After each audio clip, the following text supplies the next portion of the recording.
Kasabay ng nalalapit na panahon ng bakasyon, tiniyak ngayon ng PNP Ilocos Norte ang pagbibigay ng seguridad sa mga turistang dadayo sa probinsya. Kabilang sa kanilang hakbang ay ang pagtatalaga ng Tourist Police Assistance Desk. Ang ulat mula kay Julius Disampon.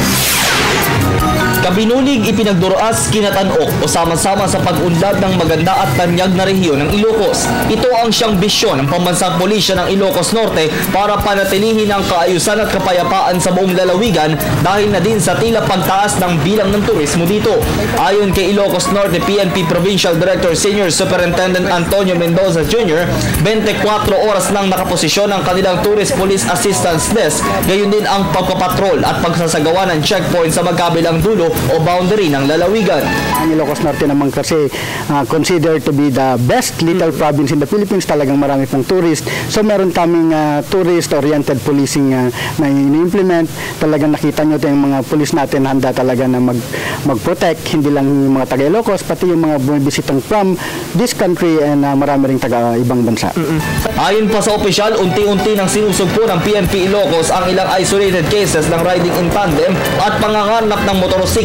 Gayon din ang kanilang patuloy na pagsugpo ng iligal na droga sa kanilang rehiyon.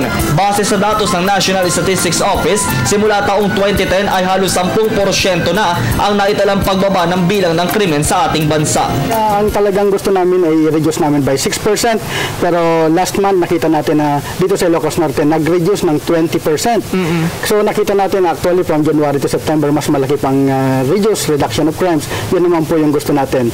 Solve crimes, increase the crime solution efficiency, increase the crime clearance efficiency, and reduce the crime volume.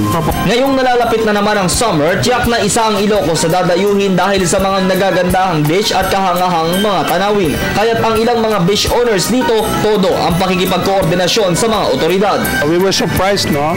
Kasi for the first time last year, napuno kami and nakakawa nga yung iba na we have to excuse ourselves na wala kami accommodation. But I do hope na yung magpaplano pumunta, mag-advance booking na.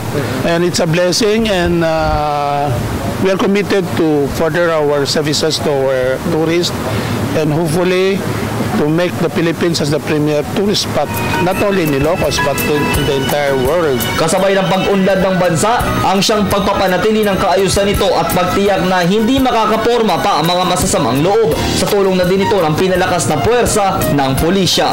Para sa Telebisyon ng Bayan, Julius Disamboron, Lawag City, Ilocos Norte.